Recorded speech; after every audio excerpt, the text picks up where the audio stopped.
La sixième qualité de Srimati Radharani est appelée Gandha Unmadita Madhava. Radharani rend Krishna fou par l'arôme de son corps parfumé.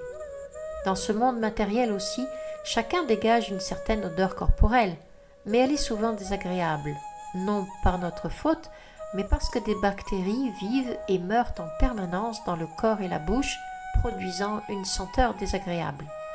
Mais Srimati Radharani possède un corps transcendantal, Divya Sharira. Chaque partie de son être est délicieusement parfumée. Il est dit que ses aisselles dégagent le parfum du bois de santal, que son nombril exhale le camphre, que ses cheveux sentent le musc, kasturi, et que ses bras embaument la fleur. Chaque partie de son corps rayonne d'une fragrance enchanteresse. Le parfum qui émane d'elle est si puissant que l'air qui effleure son corps en transporte les effluves. Et si ce vent parvient jusqu'à Krishna, celui-ci en devient fou. Son turban se met à tourner, sa plume de paon s'envole, il tremble et frissonne, entièrement enivré par cet arôme.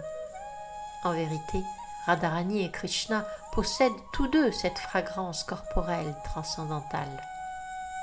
Cela rappelle un divertissement à Yavat rapporté par Vishwanath Chakravarti Thakur. Jatila et Kutila ont pour mission de surveiller et d'empêcher Radha et Krishna de se rencontrer.